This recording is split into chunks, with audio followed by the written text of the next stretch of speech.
Eu trouxe para a mesa hoje, para ser deliberado, 2 requerimentos, presidente, e por força do destino, curiosamente, antes do início dessa sessão, nós tivemos aqui a instauração de uma subcomissão do combate à censura. O que é curioso, né? Em pleno 2025, o Congresso se vendo obrigado a criar uma subcomissão que tem como único objetivo combater a censura que está sendo implementada no Brasil. Uma censura que está agora perseguindo jornalistas e comediantes, presidente. Colega Lucas. Nós tivemos recentemente uma jornalista que divulgou dados públicos e foi multada em R$600 mil por divulgar dados públicos. Ela não pegou nenhum sigilo secreto, nenhum inquérito sigiloso. Ela pegou dados públicos do portal da transparência, divulgou e foi multada em R$600 mil. Nós tivemos agora uma outra jornalista que foi multada também. Escutem essa. Escutem essa. Gilmar Mendes condenando uma pessoa, uma jornalista, por excesso de ironia. R$150 mil. Excesso de ironia, colegas. R$150 mil para o jornalista. Nós temos jornalistas aqui nessa comissão. Imagine vocês que são jornalistas nessa comissão se tivessem que exercer a sua profissão hoje. Vocês teriam coragem de divulgar algum dado público que pudesse ofender ou falar a verdade sobre a renda de uma autoridade do judiciário? Eu duvido. Duvido se vocês teriam coragem de fazer isso hoje. Teriam coragem de fazer ou tecer alguma crítica a uma autoridade do judiciário hoje? Duvido também. Então nós tivemos um comediante que foi condenado a 10 anos de prisão por piadas. Piadas. Lá atrás, colegas, em 2019, quando nós dizíamos: esse dragão ainda vai ficar faminto bastante, onde apenas a direita não saciará sua fome. As pessoas diziam: não, vamos deixar ele, esse dragão está só devorando os nossos inimigos políticos. Então vamos liberar o dragão. Olha o que está acontecendo. Comediante, jornalista de uma imprensa de esquerda, sendo condenado a R$600 mil. Comediante, 10 anos sendo condenado. Agora nós tivemos o filho de uma deputada, um adolescente de 17 anos, que eu conheço ele, é um coitado, nunca falou nada, não cometeu crime nenhum, teve suas redes derrubadas. A mãe da deputada Carla Zambelli também tendo suas redes deletadas. Colegas parlamentares, imagine uma coisa, um dia você falar uma coisa que o Moraes não gostar. Isso pode acontecer, tá? Hoje vocês podem concordar com muitas coisas que ele faz, mas vai chegar um dia que vocês poderão falar algo que ele não vai gostar. Aí sabe o que vai acontecer? Suas famílias entrarão no jogo. Onde nós chegamos nesse ponto? Como é possível? Lá no início, não, tudo bem, deixa ele censurar esse pessoal radical aí, porque o Brasil precisa disso. O Brasil precisa que filhos de deputados sejam censurados também? Faz bem para a nossa democracia?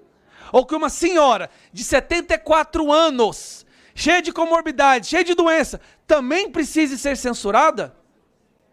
E aí eu entro nesse momento no meu segundo requerimento. Como os senhores sabem, todos tiveram o desprazer de testemunhar recentemente, o nosso presidente e a primeira-dama foram a uma ditadura comunista, onde eles pediram para que esse ditador comunista enviasse ao Brasil um emissário para implementar no Brasil o sistema de censura que existe lá. Para quem não conhece, na China existe uma coisa chamada Golden Shield.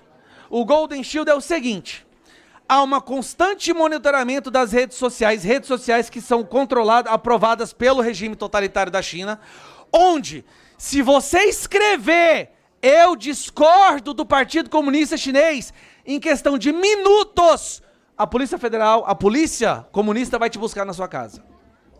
Deputado Lucas, eu não estou exagerando. Se você escrever "eu discordo, eu não acredito, eu não confio no Xi Jinping ou no Partido Comunista Chinês", é questão de horas, eles sabem onde aquilo foi, qual dispositivo foi usado, onde estava, e a polícia vai lá e te busca. Esse sistema, o Lula e a Janja foram lá na China para pedir para que eles viessem aqui no Brasil ajudar a implementar. Pelo amor de Deus, gente.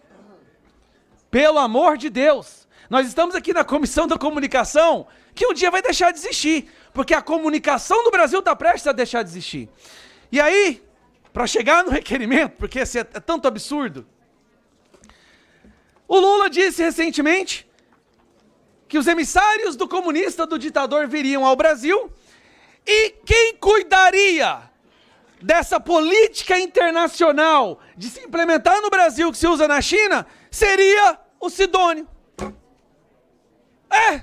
O Sidônio, que é o marqueteiro do Lula, responsável pela comunicação do presidente. Não é o Ministério da Comunicação, tá, meus amigos? É a comunicação do presidente. É o cara responsável por divulgar o que o Lula faz de bem, esconder o que ele faz de mal. Ele foi escolhido para debater política internacional de como censurar o Brasil. Aí, como se isso não fosse o bastante, e essa aqui é de cair os cabelos, tá? Como se isso não fosse o bastante, foi veiculado extensivamente na imprensa de que a SECOM do Sidônio está por trás de um esquema financiado com 54 milhões do dinheiro público para monitorar os adversários do Lula nas redes sociais. Monitorar, duas coisas, estão lá. Minerva e Beoba, né? Como é que chama? Rede Minerva, financiada com dinheiro público, sob o comando da SECOM, para fazer monitoramento constante dos adversários do Lula, dos políticos. E acreditem ou não, no relatório que foi publicado, sabe qual nome estava lá que deveria ser monitorado? O meu, deputado Lucas. Eu estou sendo monitorado por uma pessoa, usando dinheiro público, que está recebendo comunistas de uma ditadura para implementar o sistema que eles têm para o quê? Para quê? Para proteger o quê? Acredite ou não? A liberdade de expressão. Nós chegamos ao cúmulo do ridículo com isso que está acontecendo. Isso é indefensável. Indefensável. Isso é criminoso, deputado. Hoje estão fazendo conosco, mas nós voltaremos ao poder, e o senhor sabe disso. O governo está tão radioativo, está tão podre, que até os senhores que apoiam o Lula sabem disso. O próximo governo vai ser de direita. Vai ser o Bolsonaro ou quem o Bolsonaro escolher. Isso todos sabem, até quem odeia a gente já entendeu. Aí eu pergunto, se no próximo governo nós começássemos a fazer isso, os senhores aceitariam? Dinheiro público para financiar as redes sociais de cada um dos senhores. Você acha que seria certo? Isso é democrático? Pois está acontecendo agora. Agora está acontecendo. Então eu peço encarecidamente que a gente possa, verbalizar a indignação com o que está acontecendo com o nosso país. Eu estou vendo que são poucos canários de mina de carvão. Tem um ou outro deputado tentando alertar para o risco do que está acontecendo. Deputado Gustavo Gaia, o tempo de liderança de Vossa Excelência esgotou. Eu vou acrescer 3 minutos, que é o tempo de encaminhamento do requerimento de Vossa Excelência. Mas fique à vontade, o tempo é seu. 3 minutos. Obrigado, presidente. Então eu fico fazendo aquele clamor pelo bom senso, que volte a reinar aqui. Um dia essa Câmara, sim, encheu de orgulho o povo brasileiro, com decisões que foram históricas. Mas hoje eu estou vendo que nós temos aí, para contar nos dedos, poucas pessoas que se dispõem a falar o que realmente está acontecendo.